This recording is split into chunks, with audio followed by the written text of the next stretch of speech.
Chapter 11. Oriana oversees the preparation of dinner for the company, and I stay by her side. I observe the making of nettle soup, stewed with potatoes until the sting is removed, and the butchering of deer, their freshly shot bodies steaming in the cold, their fat used to flavor tender greens. Each of the company has their own bowl and cup, clanking on their belts like ornamentation, and these are presented to the servers and filled with a ration of food and water wine. Maddock eats with his generals, laughing and talking. The guard of teeth keeps to their tents, sending a servant out to prepare their meal over a different fire. Grimson sits apart from the generals, at a table of knights who listen with rapt attention to his stories of exile with the elder king. It is impossible not to notice that the folk who surround him wear perhaps more ornament than is typical. The area where the cookpots and tables are is on the far side of the camp, closer to the mountain. In the distance, I see two guards standing sentry near the cave, not leaving their shift to eat with us. Near them, two reindeer nuzzle the snow, looking for buried roots. I chew my nettle soup, an idea forming in my mind. By the time Oriana urges me to back to our tent, I have come to a decision. I will steal one of the mounts from the soldiers near the cave. It will be easier to do that than take one from the main camp, and if something goes wrong, I will be more difficult to pursue. I still don't have a map, but I can navigate by the stars well enough to go south, at least. Hopefully, I will find a mortal settlement. We share a cup of tea, and sake of the snow. I warm my stiff fingers on the cup impatiently. I don't want to make her suspicious, but I need to get moving. I've got to pack up food and any other supplies I can manage. You must be quite cold, says Oriana, studying me. With her white hair and ghostly pale skin, she looks to be made of snow herself. Mortal weakness, I smile. Another reason to miss the Isles of Elbham. We'll be home soon, she assures me. She cannot lie, so she must believe that. She must believe that Maddock will win, that he will be made High King. Finally, she seems ready to retire. I wash my face, then stuff matches in one pocket and a knife in another. After I get into bed, I wait until I figure Oriana is probably asleep, counting off the seconds until a half hour has passed. Then I slip out from the coverlet as quietly as I can and shove my feet into boots. I dump some cheese into a bag, along with a hill of bread and 3 withered apples. I take the death sweet I found while foraging and wrap it up in a little paper. Then I pad to the exit of the tent, taking up my cloak along the way. There is a single knight there, amusing himself by carving a flute before the fire. I nod to him as I pass. My lady, he says, rising. I turn my most withering glare on him. I am no prisoner after all. I am the daughter of the Grand General. Yes? Where should I tell your father he can find you? Should he ask? The question is phrased in a deferential manner, but no doubt answering it wrong could lead him to less deferential questions. Tell him that I am busy using the woods for a chamber pot, I say, and he flinches, as I hoped he would. He asks me no more questions as I settle the cloak over my shoulders and head out, aware that the more time I take, the more suspicious he will become. The walk to the cave is not overlong, but I stumble frequently in the dark, the cold wind more cutting with every step. Music and revelry rise from the camp, goblin songs about loss and longing and violence, ballads of queens and knights and fools. Close to the cave, I see 3 guards standing at attention around the wide opening, one more than I had hoped. The cave entrance is long and wide, like a smile, and the darkness beyond flickers occasionally, as though it's lit from somewhere deep within. 2 pale reindeer does nearby, guard in the snow like cats. A third scratches its antlers against a nearby tree. That one, then, I can sneak deeper into the trees and lure him with one of the apples. As I begin to head into the woods, I hear a cry from the cave. The dense, cold air covers the sound to me, making me turn back. Maddock has someone imprisoned. I try to convince myself this isn't my problem, but another sound of distress cuts through all those clever thoughts. Someone is in there, in pain. I've got to make sure it isn't someone I know. My muscles are already stiff with cold, so I go slowly, circling the cave and climbing the rocks directly above it. My impromptu plan is to drop down to the cave entrance since the guards are mostly looking in the other direction. It has the advantage of hiding me on my way to the drop, but then the actual dropping needs to be done really, really well, or the combination of sound and motion is going to alert them immediately. I grit my teeth and remember the ghost lessons. Go slowly, make every step sure, keep to the shadows.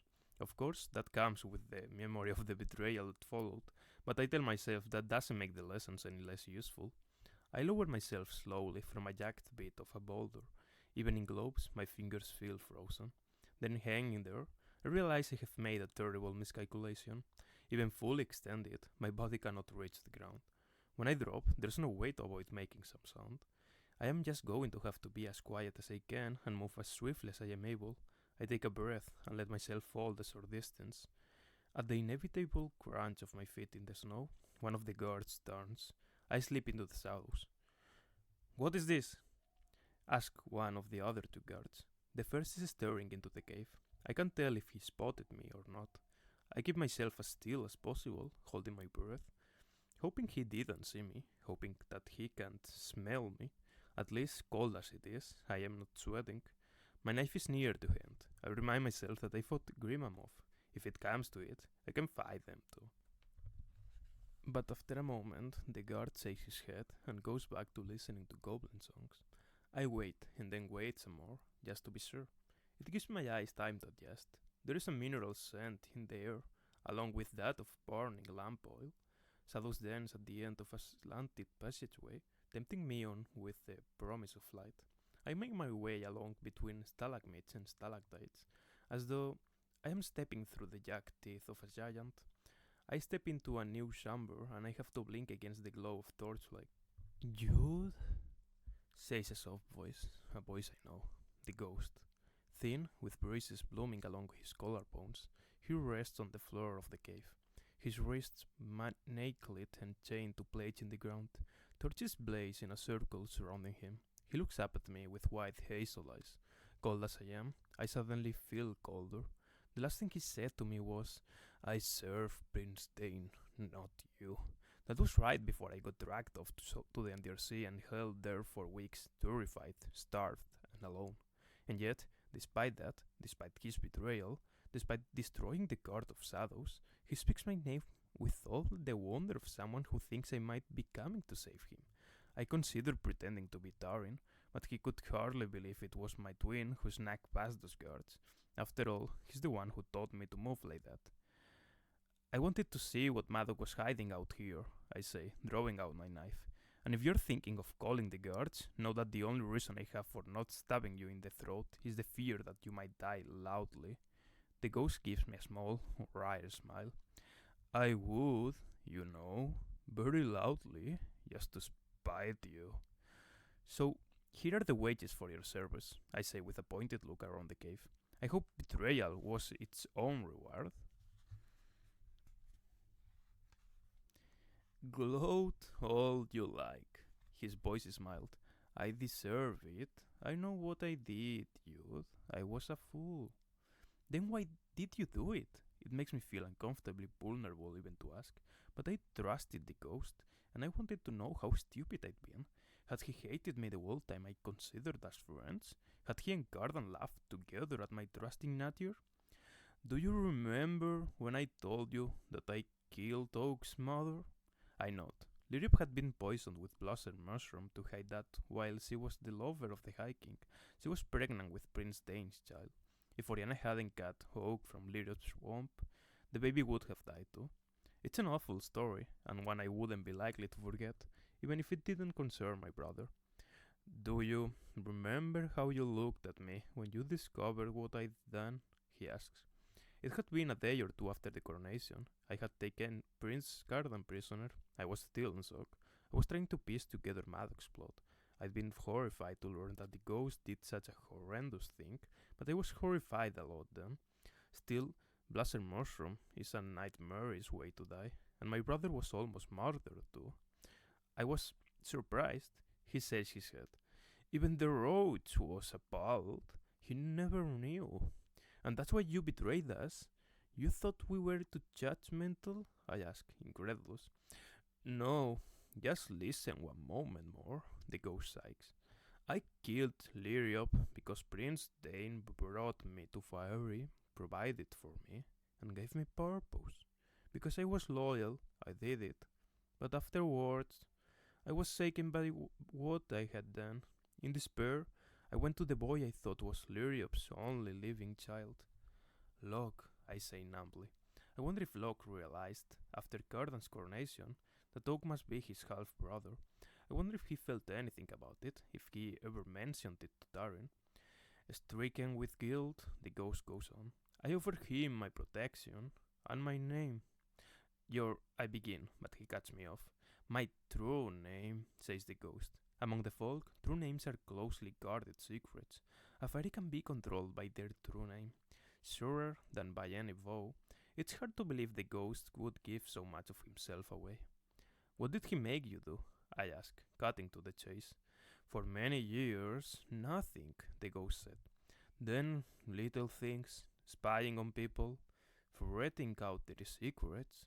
But until he ordered that I take you to the Tower of Forgetting and let the Undersea abduct you, I believe he meant mischief, never danger. Nikase must have known to ask him for a favor. No wonder Locke and his friends felt safe enough to hand me the night before his wedding. He knew I would be gone the next day. And yet, I still understand what the ghost means. I thought Locke always meant mischief too, even when it seemed possible I would die of it.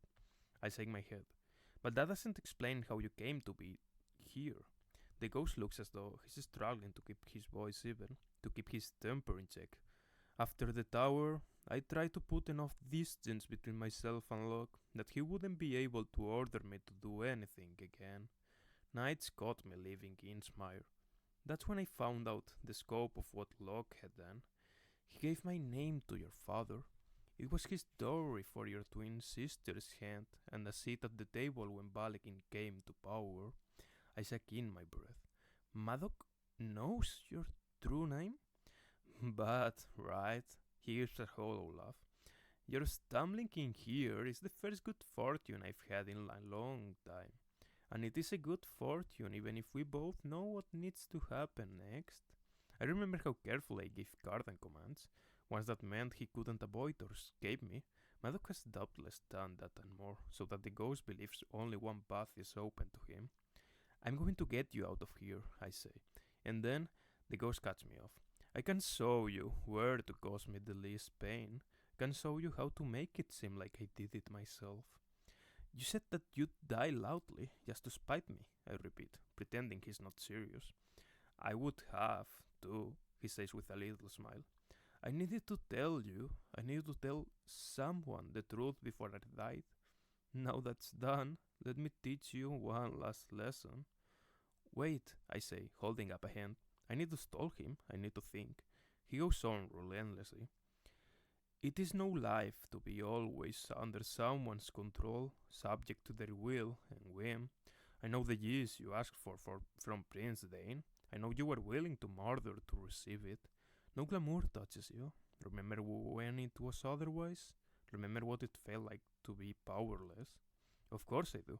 And I can't help thinking of the mortal servant in Balakin's household, Sophie, with her pockets full of stones. Sophie lost to the Undersea. A shudder goes through me before I can shrug it off. Stop being dramatic.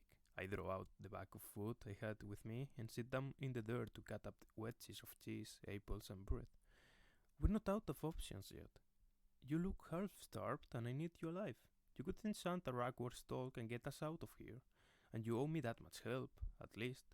He grabs pieces of cheese and apples and shoves them into his mouth. As he eats, I consider the chains holding him. Could I pry apart the links? I note a hole on the plate that seems just the size for a key. You're scheming, the ghost says, noticing my gaze. Grimsen made my dear strange to resist all but the most magical of fates. I'm always scheming, I return. How much of Madoc's plan do you know? Very little. Nights bring me food and changes of clothing. I have been allowed to bathe only under a heavy guard. Once Grimsen came to peer at me, but he was entirely silent even when I shouted at him. It is not like the ghost to shout. or to scream the way he must have for me to have heard him, to scream out of misery and despair and hopelessness. Several times, Madoc has come to interrogate me about the Court of Shadows, about the palace, about Cardan and Lady Essa and Dane, even about you. I know he's searching for weakness, for the means to manipulate everyone. The ghost reaches for another slice of the apple and hesitates, looking at the food as though seeing it for the first time.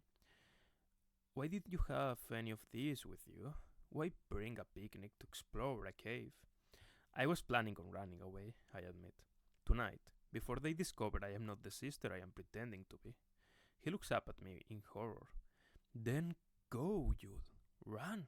You can stay for my sake. I'm not. You're going to help me get out of here, I insist, cutting him off when he starts to argue. I can manage for one more day. Tell me how to open your chains. Something in my face seems to convince him of my seriousness. Grimson has the key, he says, not meeting my eyes. But you'd be better served if you used the knife. The worst part is, he's probably right. Chapter 12. When I get back to the tent, the guard isn't there. Feeling lucky, I slip under the flap, hoping to creep to my bed before Madoc gets home from whatever he's plotting with his generals. What I do not expect is for the candles to be lit and Oriana to be sitting at the table, entirely awake. I freeze. She stands, folding her arms. Where were you? I say, scrambling to figure out what she already knows and what she'd believe. There was a knight who asked me to meet him under the stars, and Oriana holds up her hand. I covered for you. I dismissed the guard before he could carry tales. Do not insult me by lying anymore. You are not daring. The cold horror of discovery settles over me. I want to run back out the way I came, but I think of the ghost. If I run now, my chances of getting the key are pitiful. He will not be saved, and I will have very little chance of saving myself. Don't tell Madoc, I say, hoping against hope I can persuade her to be on my side in this. Please, I never planned on coming here. Madoc rendered me unconscious and dragged me to this camp. I only pretended to be Taren because I was already pretending to be her in Elfham. How do I know you're not lying? She demands, her unblinking pink eyes gazing at me warily. How do I know you're not here to murder him? There's no way I could have known Madoc would come for Taren, I insist. The only reason I'm still here is that I don't know how to live. I tried tonight, but I couldn't. Help me get away, I say. Help me, and you will never have to see me again. She looks as though that's an enormously compelling promise. If you're gone, he will guess I had a hand in it. I shake my head, scrambling for a plan. Write to Bibi. She can get me. I leave a note that I went to visit her and Oak. He never needs to know Taren wasn't here. Oriana turns away, pouring a deep green herbal liquor into tiny glasses. Oak, I do not like how different he's becoming in the mortal world. I want to scream in frustration at her abrupt subject change, but I force myself to be calm. I imagine him stirring his brightly colored cereal. I don't always like it either. She passes me a delicate cup. If Madoc can make himself High King, then Oak can come home. He won't be between Madoc and the crown. He will be safe. Remember your warning about how it was dangerous to be near a king? I wait until she sips before I do. It is bitter and grassy and explodes on my tongue with the flavors of rosemary and nettle and thyme. I wince but don't dislike it. She gives me an annoyed look. You certainly have not behaved as though you recalled it. Fair, I admit, and I pay the price. I will keep your secret, Jude, and I will send Vivi a message.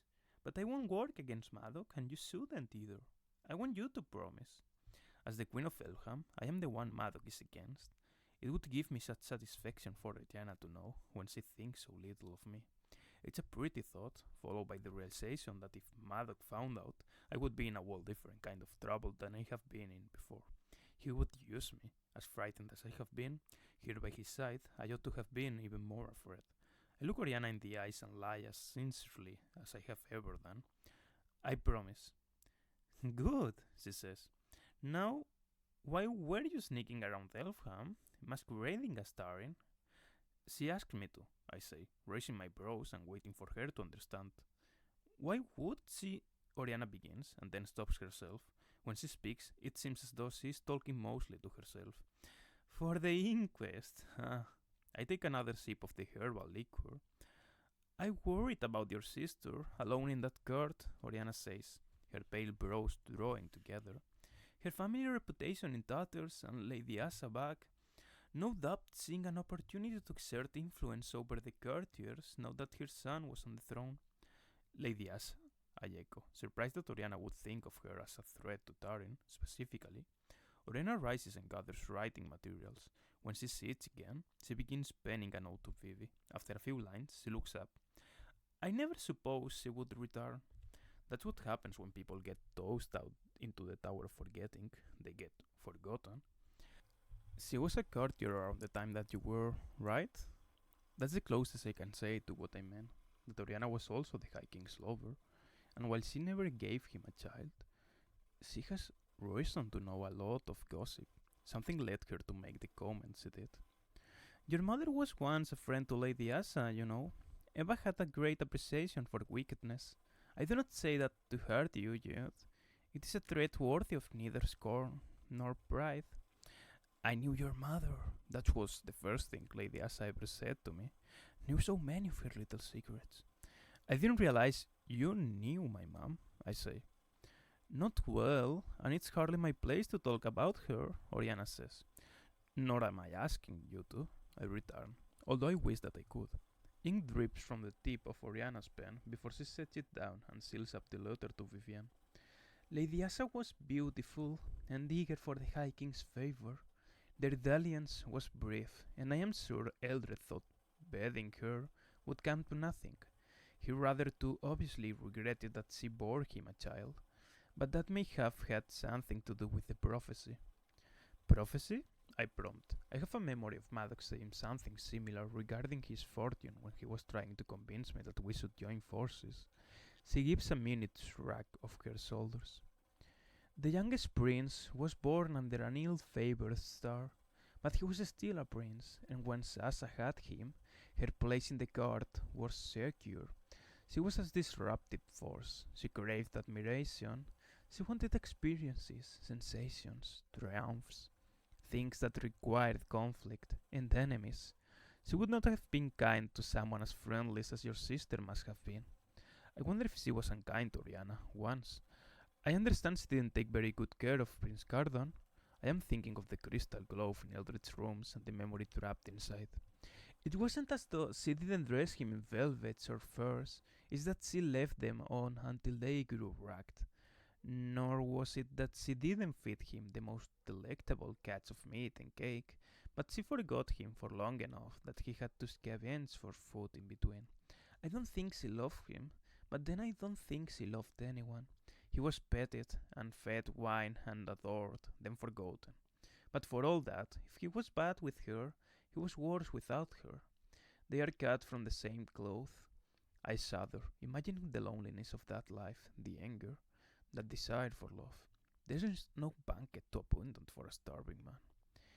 If you're looking for reasons why he disappointed you, Oriana says, by all accounts, Prince Cardan was a disappointment from the beginning.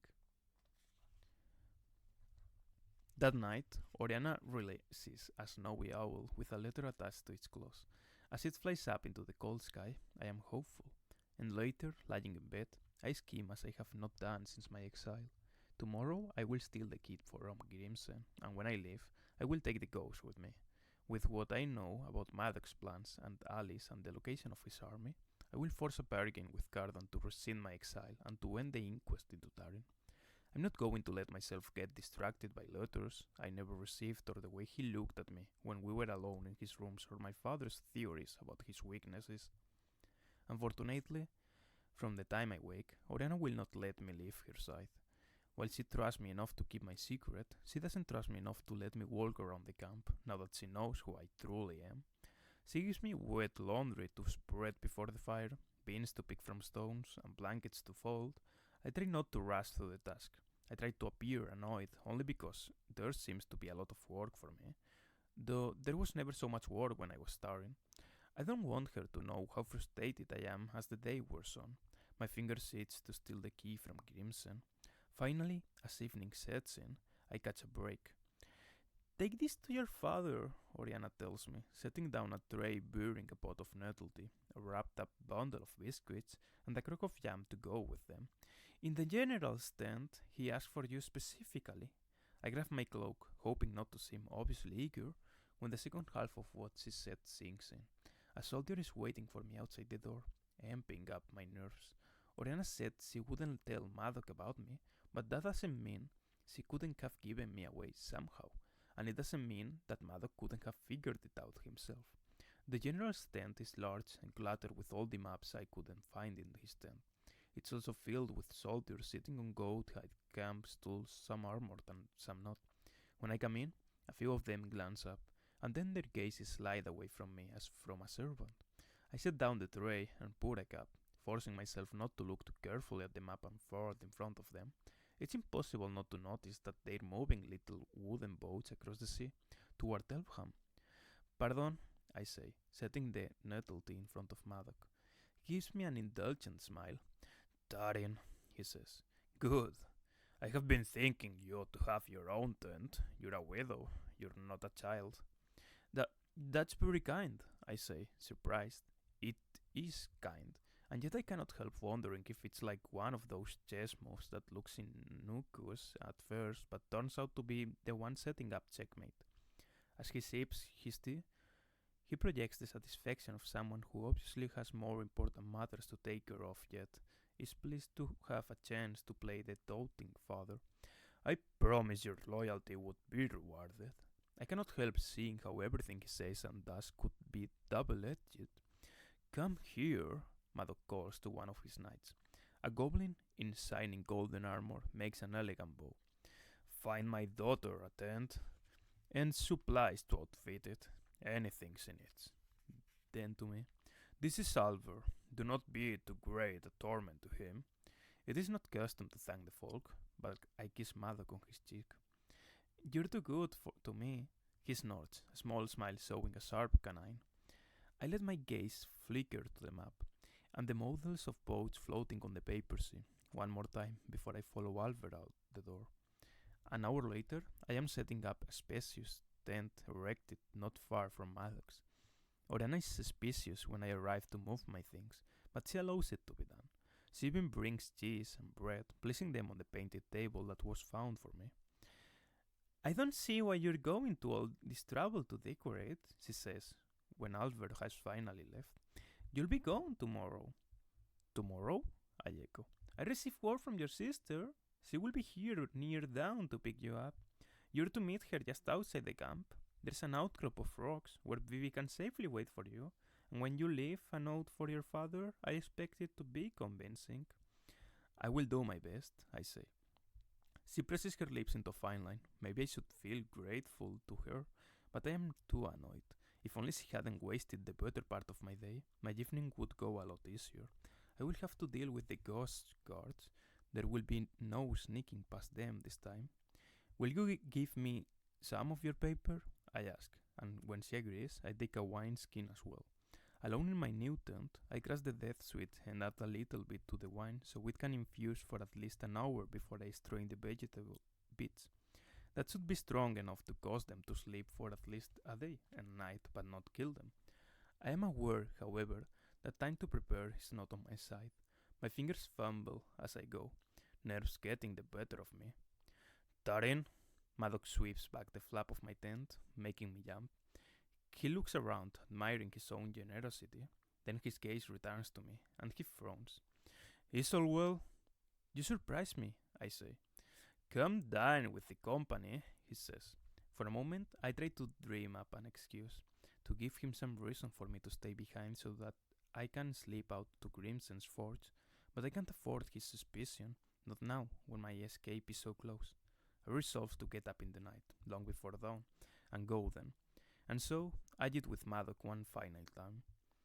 I pin some color into my cheeks and rake back my hair into a fresh braid, and if I'm particularly kind that evening, particularly differential, if I laugh particularly loudly, it is because I know I will never do this again.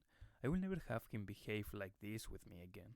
But for one final night, he's the father I remember best, the one in whose shadow I have, for better or worse, become what I am.